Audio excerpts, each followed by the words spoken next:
నమస్తే. Welcome to our channel. నేను ప్రియాంకరావు. భూమన కరుణాకర్ రెడ్డిపై ఇప్పుడు స్వామీజీలు యుద్ధం ప్రకటించారు. ఆయన ఇంటిని ముట్టడించేందుకు పాదయాత్ర చేపట్టారు. కానీ దీన్ని కూడా భూమన కరుణాకర్ రెడ్డి గారు పార్టీకి అంటగడుతున్నారు. బిఆర్ నాయుడు గారు మీద ఆయన చేస్తున్న తప్పుల మీద భూమన కరుణాకర్ రెడ్డి గారు ప్రశ్నిస్తున్నారు కాబట్టి, గొంతెత్తుతున్నారు కాబట్టి ఆయన్ని తొక్కేసేందుకు స్వామీజీల వేషధారణలో టీడీపీ కార్యకర్తలే వచ్చారు అని చెప్పేసి. మరి టీడీపీ కార్యకర్తలు ఎందుకు వెళ్ళారు బిఆర్ నాయుడు గారిని అంటే అనేది తెలుసుకుందాం. మనతో మాట్లాడడానికి టీడీపీ స్పోక్స్ పర్సన్ సూర్యదేవర లత గారు ఉన్నారు. ఆవిడని అడుగుతాం.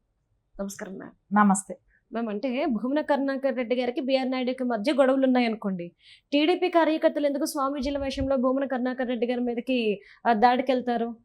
అంటే ఇక్కడ జగన్మోహన్ రెడ్డి మొన్న పెట్టిన ప్రెస్ మీట్కి భూమన కరుణాకర్ రెడ్డికి ఆ షాక్ లోనే ఉన్నాడు, ఇంకా బయట రానట్టున్నాడు. ఎందుకంటే స్వామీజీల్ని కూడా తెలుగుదేశం కార్యకర్తలను మాట్లాడుతున్నారంటే, అంటే ఆ బట్టలు వేసుకుని ఆ వేషధారంతో వచ్చారని మాట్లాడటం అనేది చాలా బాధాకరమైన విషయం. ఎందుకంటే ఒక స్వామీజీలని ఎవరైనా హిందువులు అందరూ కూడా చాలా భక్తిగా గౌరవిస్తారు. ఒక నమ్మకం, గురువులుగా మనకు ఒక స్థానం మనం హిందువులను కల్పిస్తాం వాళ్ళకి. వాళ్ళు చెప్పే మంచి మాటలు అవన్నీ కూడా వినటానికి ప్రతి హిందువు కూడా ఆసక్తిగా వింటారు కూడా. ఎందుకంటే వాళ్ళ అంటే హిందుత్వాన్ని ముందుకు తీసుకెళ్లే దానిలో వాళ్ళు గట్టిగా వాళ్ళు కృషి చేస్తారు కాబట్టి స్వామీజీలంతా కూడా. కానీ అలాంటి స్వామీజీలని కూడా ఒక పార్టీకి లింక్ పెట్టి వాళ్ళు ఆ కార్యకర్తలుగా వచ్చారు అనటం అనేది చాలా దారుణమైన విషయం. ఇది హిందూ సమాజం అంతా కూడా ఏకఖండంతో దీన్ని కంట్రోల్ చేయాలి. అంటే ఇలాంటి మాటలు మాట్లాడే వ్యక్తిని మీద ఖచ్చితంగా హిందువులే దాడి చేయాలి. ఎందుకంటే హిందువులందరూ కూడా ఆయన ఇంటి దగ్గరికి వెళ్ళి ఆయన బహిరంగంగా క్షమాపణ చెప్పాల్సిన అవసరం ఉంది. హిందువులని అగౌరవపరిచే మాటలన్నీ కూడా మాట్లాడటం జరిగింది. ఎందుకంటే ఈ రోజున స్వామీజీల బాధ అనేది ఒకటి ఉండేది. సో ఇక్కడ తిరుపతి అనేది తిరుమల తిరుపతి దేవస్థానం దగ్గర అక్కడ చాలా పవిత్రమైన ప్లేసు. అలాంటి ప్లేసుల్లో గంజాయి విచ్చలవిడిగా దొరకటం కానివ్వండి, దాని దొరకటానికి కూడా వీళ్ళ అనుచరులే అక్కడ ద్వారా దొరికింది. మొన్న కూడా 6 కిలోలు దొరకటం జరిగింది. సో అక్కడ మహిళలు అందరూ కూడా వ్యతిరేకించారు, 2 రోజులు ధర్నా చేశారు. సో కేసులు పెట్టడం జరిగింది, ఇవన్నీ అయింది. కానీ ఈరోజు స్వామీజీలు కూడా అంటే ప్రతిదానికి తిరుమల తిరుపతి దేవస్థానం గురించి మాట్లాడటం అంటే భూమన కరుణాకర్ రెడ్డి ఏంటంటే అతను చేసినప్పుడు చాలా బాగుందనే ఆలోచనతో మాట్లాడుతున్నట్టున్నాడు. అది గతంలో ఏం జరిగిందనేది అక్కడికి వెళ్ళిన భక్తులకు అందరికీ తెలుసు.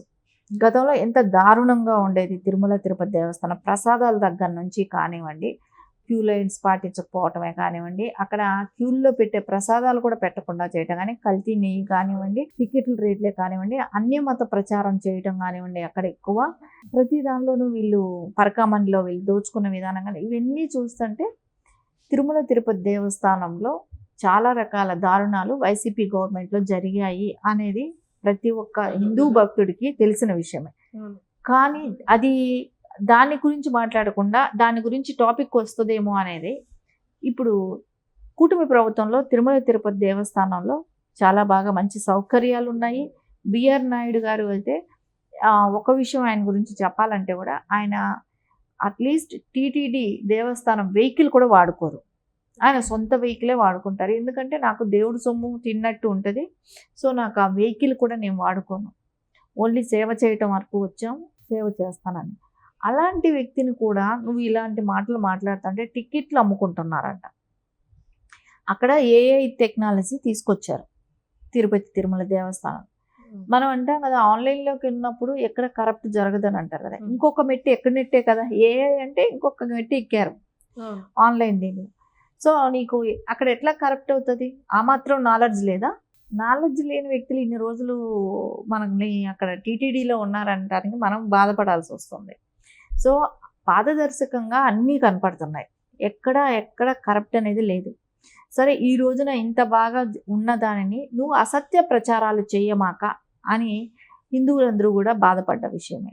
సో అలాంటిది తిరుపతి తిరుమల దేవస్థానంలో ఇట్లాంటి డ్రగ్సే కావచ్చు, గంజాయి లాంటివి కావచ్చు, ఇలాంటివన్నీ కూడా ఉండకూడదు అనేది ఎవరైనా భక్తులుగా ఉన్న వాళ్ళు హిందువులందరూ కోరుకునే విషయం అది. ఎందుకంటే చాలా భక్తిభావంతో వస్తారు. అలాంటి చోట ఇలాంటివి దొరకటం మూలాన అసాంఘిక కార్యక్రమాలు ఎక్కువ జరుగుతాయి కాబట్టి అలాంటి వాటికి ప్రోత్సహించే విధంగా ఉండకూడదు అనేది ప్రతి హిందువు కోరుకుంటారు. సో దాని మూలాన స్వామీజీలు వచ్చారు. సో వాళ్ళ నిరసన వాళ్ళు తెలియపరిచారు. దాన్ని నువ్వు కార్యకర్తలని మాట్లాడటం ఎంత హేళన చేసినట్టు. సో స్వామీజీని నీకు అలా అనిపిస్తున్నారా? అంటే హిందూ మతం మీద చేస్తున్న దాడిగానే ఇది పరిగణించాలి. అంటే హిందువులన్నా స్వామీజీలన్నా వీళ్ళన్నా కానీ మినిమం రెస్పెక్ట్ లేదు. అంటే అసలు నేను హిందువుని అని చెప్పుకుంటారు కాబట్టి భూమన కరుణాకర్ రెడ్డి గారు అసలు ఆయనకి వీటి విలువలు కూడా తెలియదు అని అనుకోవచ్చు. ఎందుకంటే ఇంత మరీ టీడీపీ కార్యకర్తలు బట్టలు వచ్చారనంటే మీరు ఒకటే చెప్తున్నా, ఆయన అంత హిందువుని నేను కరుడుగట్టిన హిందువాదిని అని చెప్తున్నాను అంటున్నారు కదా, ఆయన పిల్లల్ని ఎందుకు క్రిస్టియన్ పద్ధతిలో పెళ్లి చేశాడు? సో అప్పుడు అది హిందువుగా అనిపించలేదా? అంటే ఇంకోటి కూడా అంటున్నాడు, ఆయన కార్యకర్తలని అంటున్నాడు కదా, కార్యకర్తలు తెలుగుదేశం కార్యకర్తలు చేయాలంటే నీ ఇంటి మీదకి వస్తారు, నిన్ను నిలదీస్తారు, అన్నీ చేస్తారు. వాళ్ళు పసుపు చొక్కాలు వేసుకొని వస్తారు, కాషాయం కట్టుకొని రారు. వచ్చారంటే పసుపు బట్టలతో వస్తారు, నీ మీద ఏం చేయాలన్నా చేయగలుగుతారు. ఆ ధైర్యం టీడీపీ వాళ్ళకు ఉంది. కాషాయం వస్త్రాలు కట్టుకొని వచ్చి మేము అక్కడ చేస్తున్నాం అని చెప్పుకోవాల్సిన అవసరం టీడీపీ కార్యకర్తలకు లేదు. అదే దొంగదారులు ఎదుర్కోవాల్సిన అవసరం టీడీపీ కార్యకర్తలకు లేదనే చెప్తున్నా. సో వాళ్ళు ఏదైనా వచ్చి నిన్ను డైరెక్ట్ అటాక్ చేయగలుగుతారు, అడగగలుగుతారు. 2 రోజులు నువ్వు భయపడి ఇంట్లోనే ఉన్నావు, మహిళలకే భయపడ్డావు. అలాంటి వ్యక్తి ఈ రోజున స్వామీజీలను మాట్లాడింది నేను చెప్పి. అదే బీజేపీ వాళ్ళు కాషాయం ఉందని చెప్పి బీజేపీ మోడీ పంపించారని చెప్పొచ్చుగా. భయమా అక్కడికి వస్తే? మోదీ గారు పంపించారని చెప్పి చెప్పాల్సింది బీజేపీ వాళ్ళు వచ్చేవాళ్ళు. అంటే స్వామీజీలు అంటే వాళ్ళంతా ఉద్యమం లాగా వాళ్ళు చేయలేరని, వాళ్ళు ఏమీ మాట్లాడలేరని హింసను ప్రోత్సహించరు కాబట్టి, వాళ్ళు సాధుజీవులుగా ఉంటారు కాబట్టి అలాంటి వాళ్ళని మాట్లాడుతున్నావా? అంటే ఇక్కడ ఏంటంటే వాళ్ళు ఏం మాట్లాడరు, మనం ఏమన్నా చెల్లుబాటు అవుతుందని అనుకున్నారు, కానీ అది రివర్స్ అయింది. ఈ రోజున మళ్ళా కరుణాకర్ రెడ్డి ఈరోజు చేసిన మాట్లాడిన మాటలు హిందూ సమాజం అంతా కూడా ముక్తకంఠంగా ఖండిస్తున్నాయి. బేషరతుగా అతని క్షమాపణలు అయితే చెప్పాల్సిన అవసరం ఉంది. Right. Thank you so much. నమస్తే.